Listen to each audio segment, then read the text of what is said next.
أعوذ بالله السميع العليم من الشيطان الرجيم بسم الله الرحمن الرحيم والصلاة والسلام على رسول الله وعلى آله وأصحابه ومن والاه.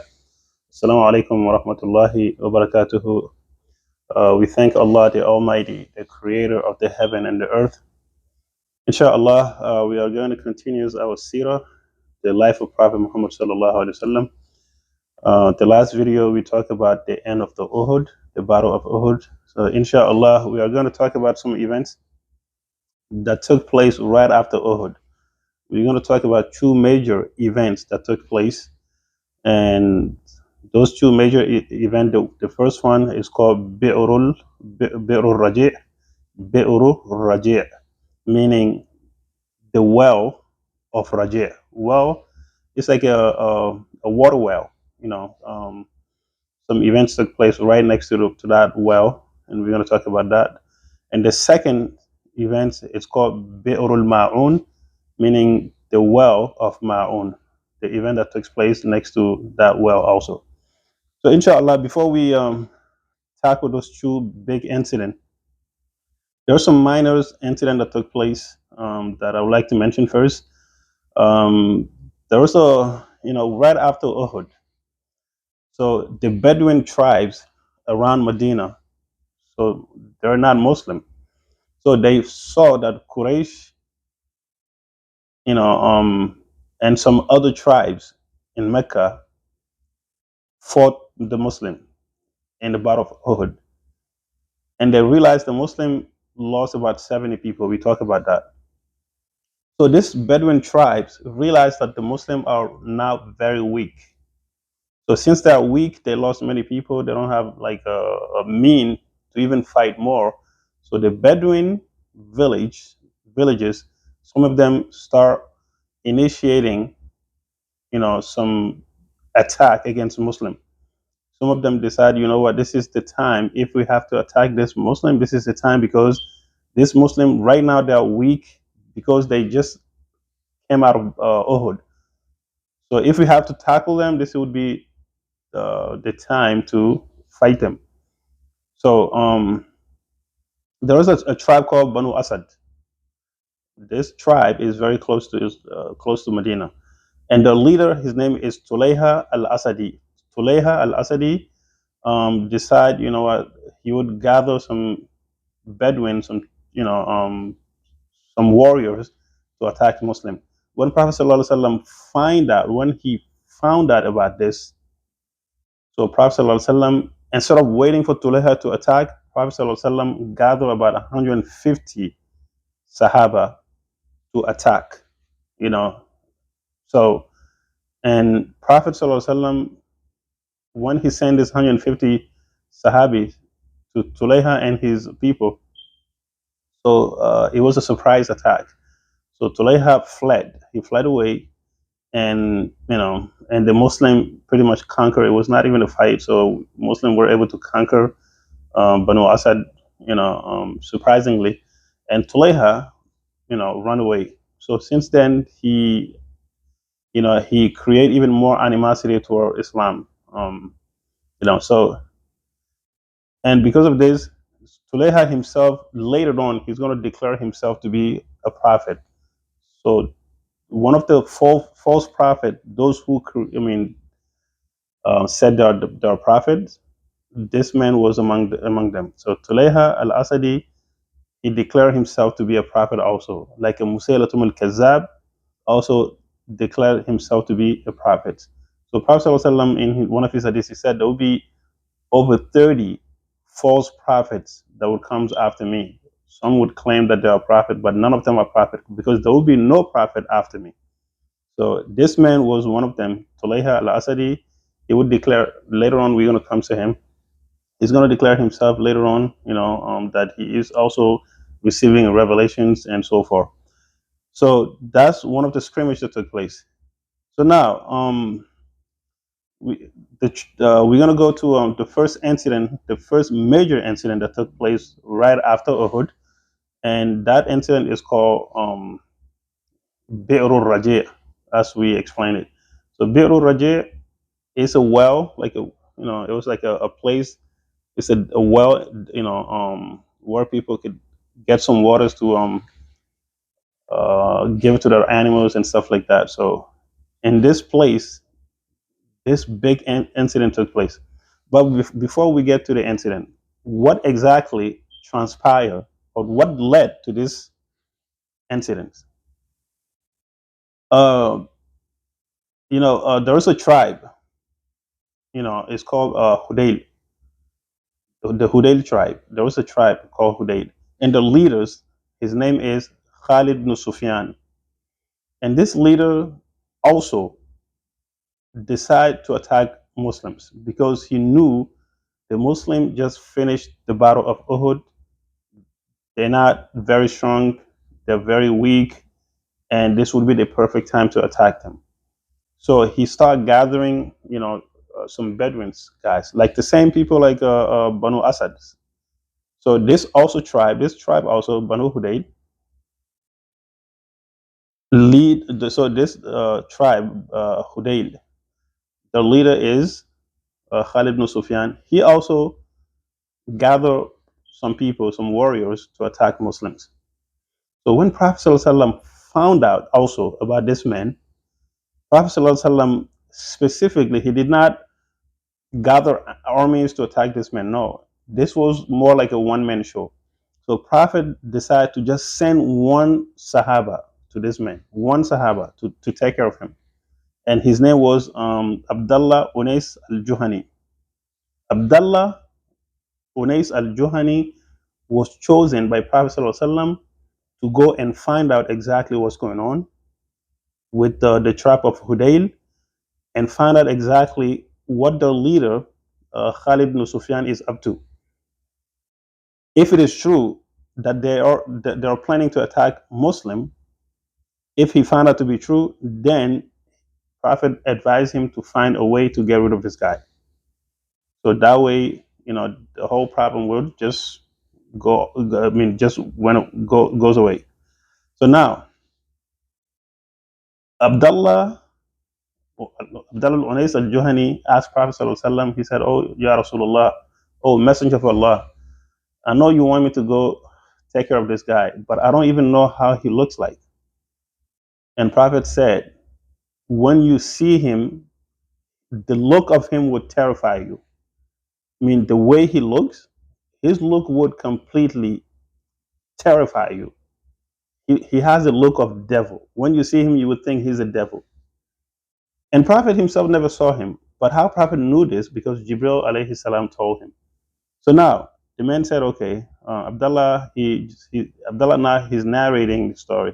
He said he took his, sword. He didn't take any heavy weapons with him because it's like a secret mission. So he just took, some sword and he left. So when he came to Hudayr, I mean, when he came to this place, before he left, Prophet ﷺ told him, "You're going to find this man, Khalid ibn Sufyan, you're going to find him in a valley called the Valley of Arana. You will find him in a valley called the Valley of Arana. And you will see him with some few people, his entourage. So trying to blend in into his people, and you know what to do anyway." And Abdullah said he went to find who to this he went to find this man Khalid ibn Sufyan at the exact location that the way Prophet described it. So he went toward the valley of Arana, and he looked from the distance and he found this man. You know, there were some groups of people in that valley, and he realized it was time for Zuhur prayer. Abdullah is talking. Abdullah al-Unis al-Juhani is narrating the story. He said he realized like it was time for Zuhur, but yet he doesn't know if he prays Zuhur and before he finished Zuhur, these people would just leave the valley of Arana. So he decided, you know what, he would perform Salatul Khawf, meaning the fear prayer. When you're afraid of something, when a calamity is befalling you, the type of prayer you perform is called Salatul Khawf. So this is the first Salatul Khawf ever performed by a single person, not in group, but a single person ever. This is for the first time. So Abdullah al-Unais said he started praying Salat al-Zuhr, but he was praying while walking toward this man. He was not praying standing like the regular prayer. He was walking at the same time praying. How you do that? This is called Salatul Khawf. You could do Salatul Khawf whether you're in the back of the animal, you're riding an animal, or you're in the car, or you're in the back of a donkey or whatever, or you are even walking in foot.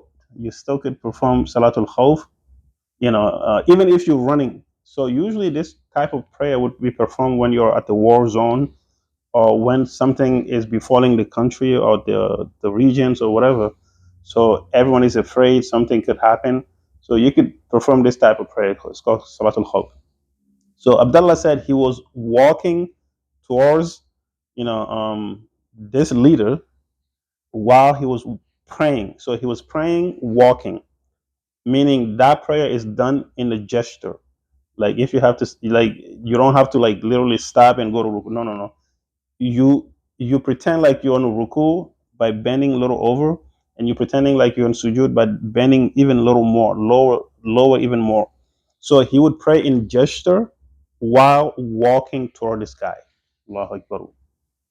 So now he said by the time he get to the valley of Arana, he performed his prayer already, and he saw this man from a little bit long distance.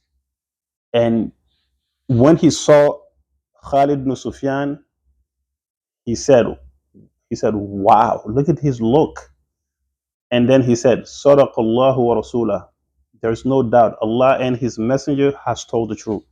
The look on this man's face is terrifying. The man looks exactly like a devil, like the way Prophet ﷺ described him. Abdullah couldn't believe it. How terrifying, how scary the man's look. He has, because the man has no hygiene. He was wearing some dirty clothes, and his hair all kind of like dirty and nasty, and twisted all over. And he said, then I approached this man, meaning Abdullah said he approached Khalid ibn Sufyan, and he said, I heard that you and your entourage, you are preparing wars against the Muslim, against Muhammad, and I would like to join your group if you would. I mean, if I can. And then Khalid said, "Well, okay. So if you want to join in, okay, go ahead." Because Khalid don't know anything about Abdullah al-Unais. He doesn't know him personally, and he doesn't even know that he's a Muslim to begin with. So he just saw like, okay, so if you want to, join our group to fight these people called Muslim, you're welcome to do so. Because keep in mind, these Bedouins, the primary resource is coming from robbery. These people are like like a highway robber. All the Bedouins around the Medina, even around Mecca, most of them are known for robbery. So it's not like they fighting Prophet because not only because they don't believe in Islam, not only that, simply because they see an opportunity that Muslims are weak, so they were trying to take advantage of the situation. So the Bedouins, that's what they do. Their livelihood was pretty much based on robbery. So he see this man trying to join their group, their rank, and and fight the Muslims. So be it. Come.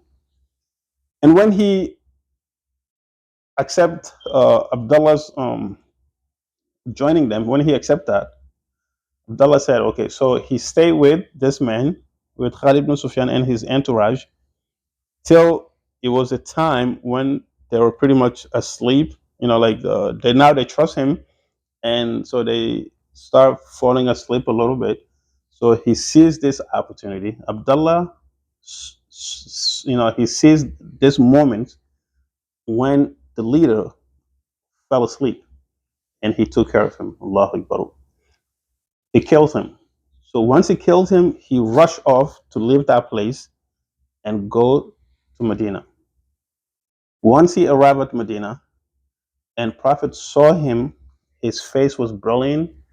He was happy. Prophet said, I'm assuming you complete your mission? And he said, absolutely. And Prophet was so happy with him. Prophet gave him a stick, like a staff. And Prophet said, this stuff right here, this stick, hold on to it till the end of resurrection. In the day of Qiyamah, this would be the witness between me and you. Allahu Akbar. Since that day, Abdullah kept this stuff with him. Even before he passed away, he told his people, when I die, bury this stuff with me in my graveyard. Bury it with me. Because when I wake up in the day of resurrection, I'm going to make sure I have this stuff, or this stick with me to meet Prophet Sallallahu Alaihi Wasallam. Allahu Akbar. So now, the tribe of Hudayl, when they heard that Prophet ﷺ sent someone to assassinate their leaders, they were furious. They could not believe it. So now they want to retaliate. They want to get their revenge. They want to get their revenge against Muslim. So this tribe, they they start gathering, warriors, some mercenary to help them fight the Muslim. So what they do? So they came to different tribes to help them, and some of the tribe they comes to help them. Um, it was a two tribe. The first one calls Udal, the tribe of Udal, and the second one was called the tribe of Qara. Udal and Qara. So these two tribe will pretty much agree to help the tribe of Hudayl, to fight the Muslim.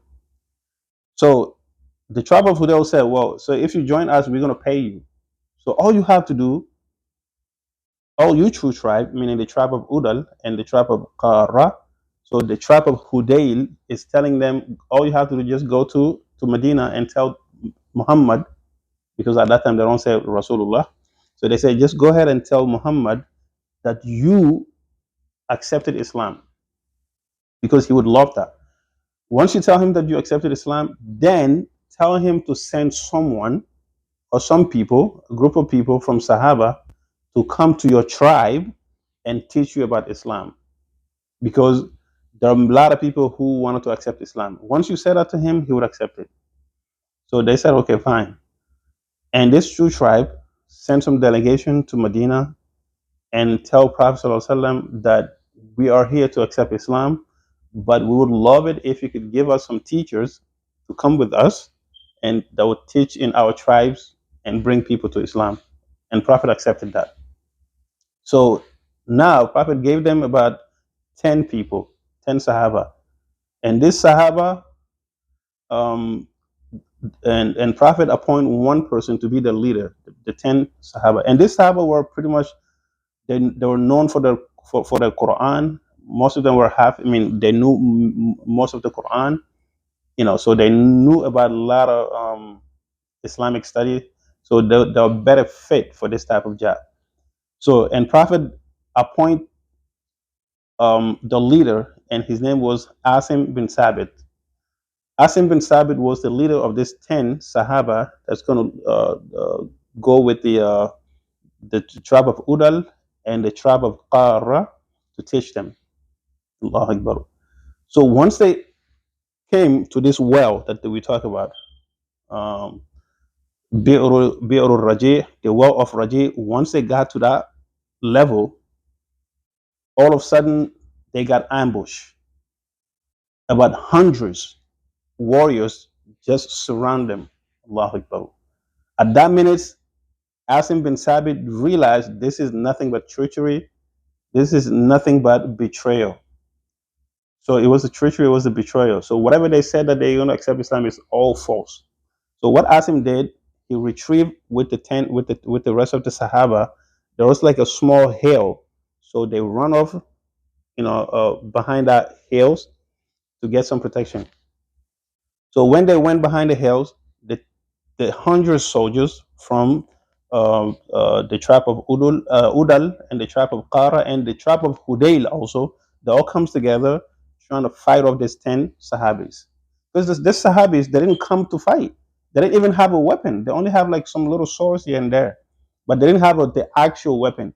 Some of them had like the bows, like some have the arrows and bows, and some of them has the spears. That's pretty much about it.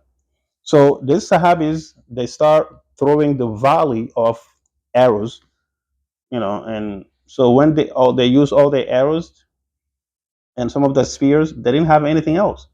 So what happened? They end up, killing 7 of these 10 Sahabis, and the remaining three, we are going to talk about them. So 7 of them were already killed. So the remaining three, the leaders, Asim bin Sabit, he made a prayer. He made a dua. He said, "Oh Allah, I knew. I mean, I want you to tell Prophet, meaning I want you to convey my message to the Prophet Sallallahu Alaihi Wasallam that I, Asim bin Sabit, I did not fled from the battleground, and I defend this religion in the daytime. Oh Allah, protect my body in the nighttime." And why he made that dua? Because Asim bin Sabit in the battle of Uhud, he killed someone whose wife won him dead. Meaning Asim bin Sabit killed someone in Uhud, and that person's wife, her name is Sulafa. Her name is Sulafa bintu. Yeah, her name is Sulafa bintu Asad. So Sulafa bintu Asad, her husband was killed by this man Asim bin Sabit. And Sulafa put 100 camels for anyone who could bring this man's head to her, so she could drink wine out of his skull. Allah Akbar. Anyone who bring this man to her, so she could drink wine out of his skull, she would give 100 camels to that person. And Asim already knew 100 camels was put out just for his head, and he knew once he get caught, and they're gonna use his body, especially his head, to sell it to this woman. That's why he made this dua. He said, "Oh Allah, please protect my body and convey the message that we protect this religion. We did not, we didn't flee from the battlefields." Allahu Akbar. So when that happened, Asim fought. He fought with the arrow. He fought with his spears. He fought with his sword till the sword can no longer do any good. Then they finally killed him. When he was killed, most of these people rush trying to get his body because they know his body is worth 100 camels, so they want to try to grab his body and sell it to this woman Sulafa. So now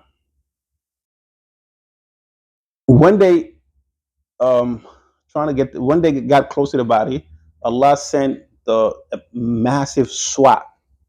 Swap is like it's like there's two type of bees. you know um so there's like the regular bee, and there's a swap.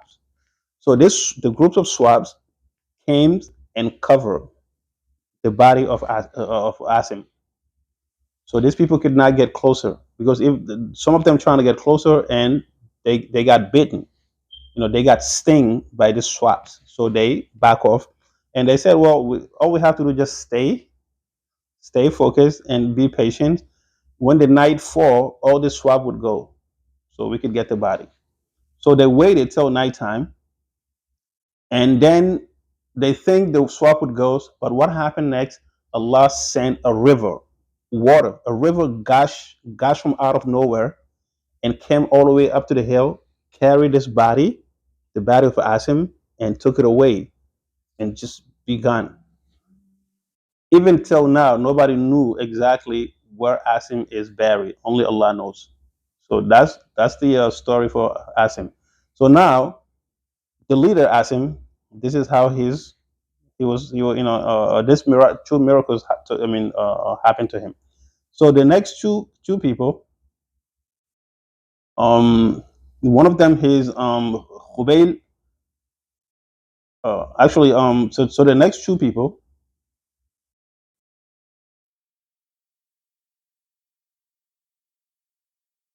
All right, so let's just go back a little bit. I said so there were 10 of them, right? So those 10 of them, 7 people were killed.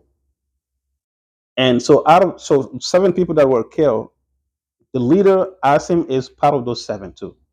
So now Asim is part of those seven, but he is the leader. All 10 people, he is the leader, but he was among the 10 people. He was the first 7 people that were killed. So I just explained how he got killed and what miraculous things took place. The swab covered his body, and the river come and take his body. So that way, these people could not use his body and sell it to this woman Sulafa to use his call. So now 3 people left. So these 3 people, 7 people already killed. 3 people, 3 Sahabas left now. So what happened now is that this group of people, the Bedouin, they told the 3 Sahaba to come out, and they promised them they're not going to kill them. All they have to do is just surrender, and they're not going to kill them. They'll just take them as a prisoner, and then they could ransom for their freedom. So these 3 Sahaba believe in these people. Obviously, you could never believe it. You could never believe it. Disbelievers. So and they came out. So these people, the first one was named. He was called Khubayl, and the second one was called Zayd, and the other one was called Abdullah bin Tariq. Abdullah bin Tariq, Zayd, and Khubayl. So those 3 people, there were only the 3 people left of Sahaba. So when they came out, this Bedouin jump on them and grab them and tied them up and put the chains on them and stuff like that. And they start beating them, abusing them. All of right away, Abdullah ibn Tariq, one of the Sahaba, he said, "I knew these people would never ever, tell the truth. Whatever they tell us, so they could, get us surrendered. That's not exactly what they did. So, but I know they're going to torture us. They're going to kill us. So, what's the point?" So they were trying to drag those 3 people and take them. And Abdullah ibn Tariq refused to budge. He refused to walk as a prisoner. So they ended up killing him right on the roadside, right at the roadside. So only 2 are left now, Khubayl and Zayd. So what happened is they sold Khubayl. They took Khubayl as a prisoner and Zayd. They sold Khubayl to a tribe called Banu Haris. Banu Haris, they sold Khubayl to Banu Haris. And as for Zayd, they sold Zayd to the son of Umayyah ibn Khalaf, Safwan ibn Umayyah. We talked about Safwan ibn Umayyah.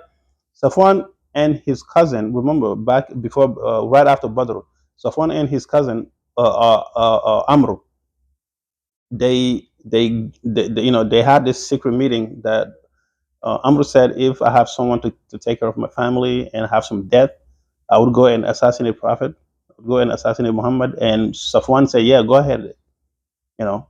So go ahead and I'll take care of your family. We talk about that. So the same Safwan, the son of Umayyah ibn Khalaf. And who's Umayyah ibn Khalaf? Umayyah ibn Khalaf used to be the former owner of Bilal. The former owner of Bilal is Umayyah ibn Khalaf. And we said Umayyah was killed in Badr.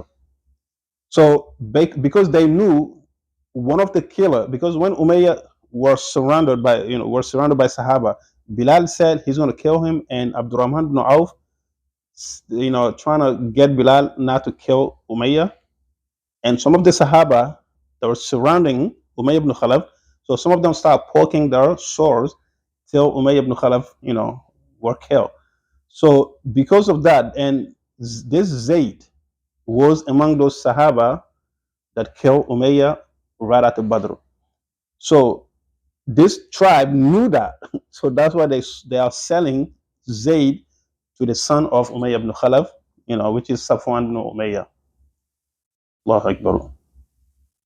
So now Safwan bought this Zayd because he was among those who killed his father. He's going to kill him too. And as for Khubayb was sold to the Banu Haris because he also killed someone from Banu Haris. So they sold him to Banu Haris. Allahu Akbar. So now, as for Khubayl, let's start with the Khubayl first. Khubayl, they took him as a prisoner, you know, for a few days. And at some point, when they decide they want to kill him now, he asked them to let him take a bath, to take a showers, and take a ghusl because he want to perform churaka before they kill him. So he asked them to gave him a razor so he could shave his head. He could shave his hair and take a ghusl and pray churaka. And they said, okay, fine, we're gonna kill you anyway. So they gave him that razors.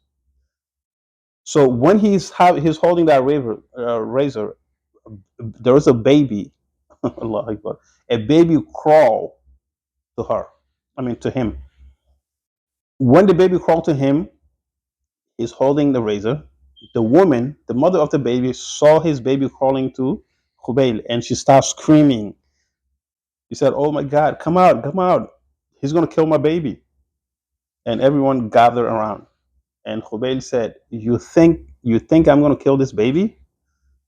My religion will not allow me to do anything evil like that. We don't kill no innocent soul. We don't kill anyone that are innocent, let alone the baby. You think I will kill this baby because you guys are about to kill me? No." And he returned the baby. You know, he returned the baby. Allahu Akbar. So now, when he returned the baby to them, and they still ended up killing him. But before they kill him, he would have, grapes, because the woman whose baby crawled to him, this woman is narrating the story. The woman said, "I have never ever seen anyone so noble like this, like Khubayl. When he was a prisoner, he decided not to kill my baby. He could have killed my baby. Then I would see him sometime eating grapes, and at that time there was no grapes in all Arabic. I mean, in all the how you call it, in Meccan era. The Meccan area, you would not find a grapes at that time, but yet you would find this man eating grapes. Allahu Akbar. So it was a karama, meaning it was like sort of like a mini miracle that Allah did for him. So, and they ended up killing him anyway. So he was the first one. Khubayl was the first person who ever performed two rakah before the execution, before they killed him. So this also became a sunnah. So the sunnah, what is the sunnah? Sunnah is the three things: what Prophet ﷺ said, or what Prophet ﷺ did, or what Prophet ﷺ, I mean, what Prophet ﷺ, how you call it? What something happened right in front of him, he didn't say anything, or some news comes to him that somebody did such and such, and he didn't. He was quiet about it. That is called sunnah. So now, Khubayl was killed like this. Now let's go back to Zayd. People in Mecca, when they're about to kill Zayd, they made feasts out of it. You know, they they were so joyous. It's like the whole tribes, like it took a day off and just to have fun killing this man, Zayd. So, um, Allah Akbar. So now, uh, the leader of Quraysh at that time it was Abu Sufyan. You know, because obviously we talk about Abu Sufyan. He was the one who pretty much gathered everyone to pretty much engage the all Quraysh in Battle of Uhud after Badr. So now Abu Sufyan is coming to Zayd, and he want to talk to him before he get killed. He said, "Oh Zayd, unashiruka billah," meaning I truly want you to tell me the truth because of God. For God's sake, tell me the truth. Don't you wish that you are in a position right now that you wish that Prophet, you wish Muhammad would be in your position right now and you be home with your family. Allahu Akbar. And he replied, he said, I would rather die. Zayd is replying. Zayd said to Abu Sufyan, I would rather die than seeing Prophet being pricked by the thorn. I don't even want to see Prophet being pricked with the thorn. I would rather die before seeing that. And Abu Sufyan was so shocked. He's like, wow, I cannot believe these people. The respect they give to their leader, the respect they give to Muhammad, how much they respect him, how much they value him, how much they honor him. Yes, this man has nothing to lose. Yes, he's about to be killed, but yet he's still saying this, that he would rather die than just seeing a thorn prickle Prophet Sallallahu Alaihi Wasallam. Allahu Akbar. He couldn't believe it. He said, okay, fine. I don't know what's going on with you guys, but anyway, you're still going to get killed. So, and they kill him like that. So pretty much what we learn from this whole thing is the karama. Sometimes those who are not prophet, those who are, wali, meaning good people, righteous people, Allah would give them karama. Allah would give them some mini miracle here and there. But nowadays you'll find many people who would say, "Oh, someone could perform this. Someone could walk on the waters. Someone could, squeeze something and waters would come out of it." All this is shaitan. This is wali of shaitan. But the wali of Allah, they perform sometimes many miracles, but it's not like they do it on purpose or something, or they would come out and say, "I know this." If you want to know someone who is truly wali of Allah, all you have to do is just see what they do. Are they doing what Prophet Sallallahu Alaihi Wasallam? Are they walking on Prophet Sunnah, or they just doing their own thing in religion? If they are truly working on whatever prophets conveyed, they working on that and they following Prophet Sallallahu Alaihi Wasallam and they following Quran and Sunnah. I mean, there are good people, righteous people, and we will see also Allah perform many miracles um, for Asim bin Sabit.